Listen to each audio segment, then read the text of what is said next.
എല്ലാ അർബൻ സിറ്റീസിനെ പോലെ കൊച്ചിയും ഒരു എയർ പൊല്യൂഷൻ അല്ലെങ്കിൽ എയർ ക്വാളിറ്റി ഇൻഡെക്സ് വളരെ ലോ എയർ ക്വാളിറ്റി ഉള്ള ഒരു നഗരമാണ്. പക്ഷേ കൊച്ചിയുടേതായിട്ടുള്ള കുറേ കാലാവസ്ഥാപരമായിട്ടുള്ള കുറേ അനുകൂല ഘടകങ്ങളുണ്ട്. അതുകൊണ്ടാണ് നമ്മുടെ എയർ ക്വാളിറ്റി ഒരു ഒക്കേഷണലി ഒരു 300, 200, 300 ഒക്കെ പലരും പറയുന്നുണ്ട്.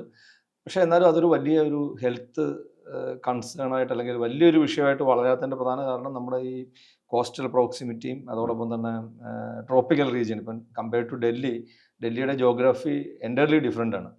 കൊച്ചിയിലും നമുക്ക് ഈ ഹൈ പൊല്യൂഷൻ എപ്പിസോഡ് ഉണ്ടാകുന്നത് പലപ്പോഴും വിൻ്ററിലാണ്. ഡിസംബർ, ജാനുവരി, ഫെബ്രുവരി ആ ഒരു വിൻ്റർ ടൈമിലാണ് സർഫസ് ലെവൽ പൊല്യൂഷൻസ് കൂടുന്നത്.